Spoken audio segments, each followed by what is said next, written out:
नमस्कार, Chanakya IAS academy के daily current affair session में आपका स्वागत है। आज है 31 अक्टूबर और 31 अक्टूबर से जितने भी महत्वपूर्ण प्रश्न बनते हैं हम उन पर चर्चा करेंगे। हमारा आज का पहला प्रश्न है, हाल ही में प्रधानमंत्री ऋषि सुनक द्वारा की गई घोषणा के अनुसार विश्व का पहला एआई सुरक्षा संस्थान कहां स्थापित किया जाएगा? ब्रिटेन, जापान, कनाडा या फिर फ्रांस? तो अभी हाल ही में ऋषि सुनक द्वारा घोषणा की गई है कि ब्रिटेन में विश्व का पहला एआई सुरक्षा संस्थान स्थापित किया जाएगा। यूनाइटेड किंगडम दुनिया के पहले कृत्रिम बुद्धिमत्ता सुरक्षा संस्थान का मुख्यालय बनाने के लिए तैयार है, जैसा कि प्रधानमंत्री ऋषि सुनक ने घोषणा की है। प्रधानमंत्री ऋषि सुनक ने एआई के परिवर्तनकारी क्षमता में एक मजबूत विश्वास व्यक्त किया। इसकी तुलना औद्योगिक क्रांति, बिजली के आगमन और इंटरनेट के जन्म जैसे पिछले अभूतपूर्व नवाचारों से की। एआई सुरक्षा संस्थान का लक्ष्य एआई सुरक्षा के वैश्विक ज्ञान को आगे बढ़ाना है। हमारा अगला प्रश्न देखेंगे, अंतर्राष्ट्रीय रेत कला महोत्सव का आयोजन किस राज्य में किए जाने की घोषणा की गई है? कर्नाटक, ओडिशा, नई दिल्ली या फिर महाराष्ट्र? तो अभी हाल ही में हुई घोषणा के अनुसार ओडिशा में अंतर्राष्ट्रीय रेत कला महोत्सव का आयोजन किया जाएगा। अंतर्राष्ट्रीय रेत कला महोत्सव भारत के ओडिशा के पुरी, कोणार्क में चंद्रभागा समुद्र तट पर आयोजित किया जाएगा, जो संयुक्त राष्ट्र शैक्षिक, वैज्ञानिक और सांस्कृतिक संगठन विश्व धरोहर स्थल कोणार्क से लगभग 1 किलोमीटर की दूरी पर स्थित है। अंतर्राष्ट्रीय रेत कला महोत्सव कुशल रेत कलाकारों द्वारा बनाई गई रेत मूर्तियों का उत्सव है। इसमें न केवल पारंपरिक रेत की मूर्तियां हैं, बल्कि विभिन्न प्रदर्शनियां भी हैं, जिनमें रेत, पत्थर, कांस्य या लकड़ी से बनी मूर्तियां शामिल हैं, जो सभी प्रतिभाशाली रेत कलाकारों द्वारा तैयार की गई हैं। अंतर्राष्ट्रीय रेत कला महोत्सव की शुरुआत 2015 में कोणार्क से थोड़ी दूरी पर चंद्रभागा समुद्र तट पर हुई थी। हमारा अगला प्रश्न देखेंगे, भारतीय सेना की पहली ऊर्ध्वाधर पवन सुरंग विशेष बल प्रशिक्षण स्कूल कहां स्थापित की गई है? जम्मू कश्मीर, मेघालय, हिमाचल प्रदेश या फिर इनमें से कोई नहीं?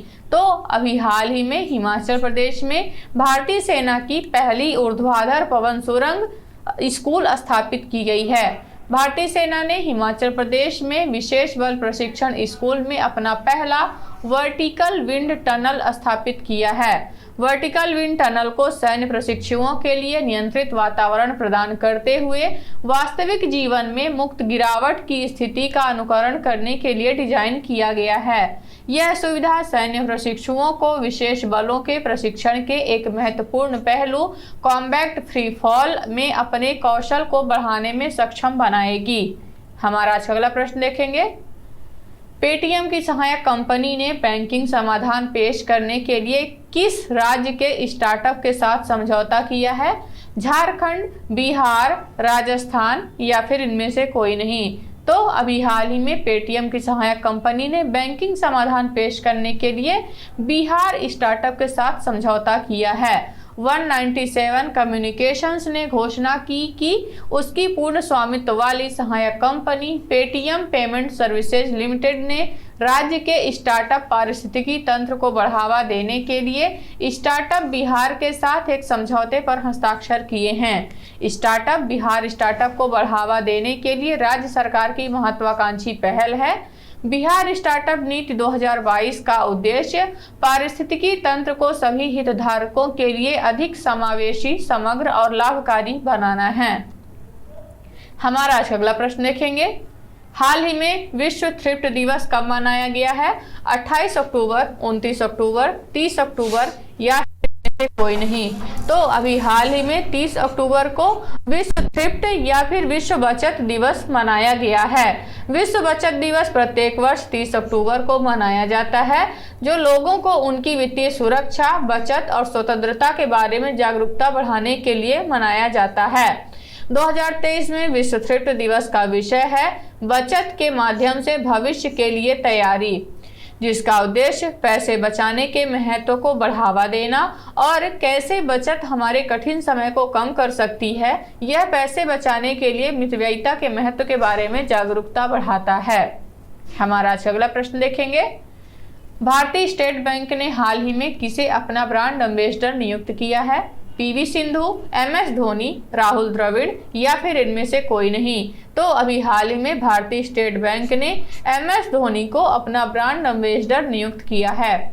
भारतीय स्टेट बैंक ने विशेष रूप से युवा आबादी के साथ अपने संबंध को मजबूत करने के लिए क्रिकेट के दिग्गज खिलाड़ी महेंद्र सिंह धोनी को बैंक का आधिकारिक ब्रांड एम्बेसडर नियुक्त किया है। धोनी SBI के विभिन्न विपणन और प्रचार अभियानों में महत्वपूर्ण भूमिका निभाएंगे।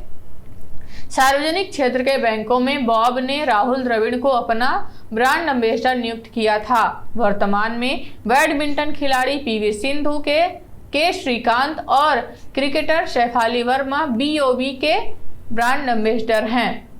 हमारा आज अगला प्रश्न देखेंगे। ब्रेकिंग द मोल्ड किताब किसके द्वारा लिखी गई है? रघुराम राजन, उर्जित पटेल, शक्तिकांत दास या फिर इनमें से कोई नहीं? तो अभी हाल ही में लिखित पुस्तक breaking the mould Raghuram Rajan द्वारा लिखी गई है। RBI के पूर्व गवर्नर रघुराम राजन ने अर्थशास्त्री रोहित लांबा के साथ मिलकर ब्रेकिंग द मोल्ड री इमेजिनिंग इंडियाज इकोनॉमिक फ्यूचर नामक किताब लिखी है, जिसका लक्ष्य पाठक को भारत के आर्थिक भविष्य की एक दुर्लभ झलक देना है। यह किताब पेंगुइन रैंडम हाउस इंडिया द्वारा प्रकाशित की जा रही है और 7 दिसंबर को रिलीज होगी। हमारा अगला प्रश्न देखेंगे। हाल ही में 37वें राष्ट्रीय खेलों का आधिकारिक प्रायोजक कौन बना है? पेटीएम, गूगल पे, रोजर पे या फिर इनमें से कोई नहीं? तो अभी हाल ही में 37वें राष्ट्रीय खेलों का आधिकारिक प्रायोजक पेटीएम बना है। पेटीएम ब्रांड के मालिक 197 कम्युनिकेशंस लिमिटेड ने घोषणा की कि वह गोवा में आयोजित होने वाले राष्ट्रीय खेलों का आधिकारिक प्रायोजक है। प्रधानमंत्री नरेंद्र मोदी ने फतोरदा के जवाहरलाल नेहरू स्टेडियम में राष्ट्रीय खेलों का उद्घाटन किया। विजय शेखर शर्मा की अगुवाई वाली कंपनी राज्य में पंचायतों और नगर पालिकाओं सहित कई सरकारी विभागों में QR कोड, साउंड बॉक्स और कार्ड मशीनें पेश करेगी। हमारा अगला प्रश्न देखेंगे। हाल ही में मनरेगा ने सक्रिय कार्यबल भागीदारी में कितने प्रतिशत की कमी की रिपोर्ट दी है? 6%, 7.5%, 7% या फिर इनमें से कोई नहीं? तो अभी हाल ही में मनरेगा ने सक्रिय कार्यबल भागीदारी में 7.5% की कमी की रिपोर्ट दी है। महात्मा गांधी राष्ट्रीय ग्रामीण रोजगार गारंटी योजना के तहत लिवटेक इंडिया द्वारा एक डेटा विश्लेषण शिक्षाविदों और कार्यकर्ताओं का एक संघ पेश किया गया है, जो 6 अक्टूबर 2023 तक उपलब्ध आंकड़ों के अनुसार अप्रैल-सितंबर 2023 के लिए सक्रिय श्रमिकों की संख्या में 7.5% की कमी आई है, जो पिछले वित्तीय वर्ष में 15.49 करोड़ से 14.33 करोड़ हो गई है। हमारा अगला प्रश्न देखेंगे। हाल ही में किस बैंक ने planet first AU green fixed deposit launch किया है?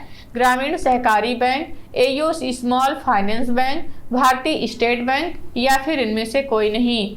तो अभी हाल ही में AU स्मॉल फाइनेंस बैंक ने planet first AU green fixed deposit launch किया है। AU स्मॉल फाइनेंस बैंक ने अपना पहला ग्रीन फिक्स्ड डिपॉजिट पेश किया है, जिसे planet first AU green fixed deposit कहा जाता है, जिसका उद्देश्य नवीकरणीय और हरित परियोजनाओं का समर्थन करने के लिए अपनी संपूर्ण आय आवंटित करना है। यह नियामक के मार्गदर्शन के अनुरूप धीरे धीरे ऐसे खुदरा उत्पादों की पेशकश करके अस्थायी बदलाव की दिशा में योगदान करने की एक अनूठी पहल है। तो ये रहे आज के हमारे कुछ महत्वपूर्ण प्रश्न। आशा करते हैं चाणक्य IAS अकेडमी द्वारा चलाया जा रहा करंट अफेयर सेशन आपको पसंद आ रहा होगा। हमारे ऐसे और भी कंटेंट से जुड़ने के लिए चैनल को सब्सक्राइब करें और बेल आइकन दबाना ना भूलें। धन्यवाद।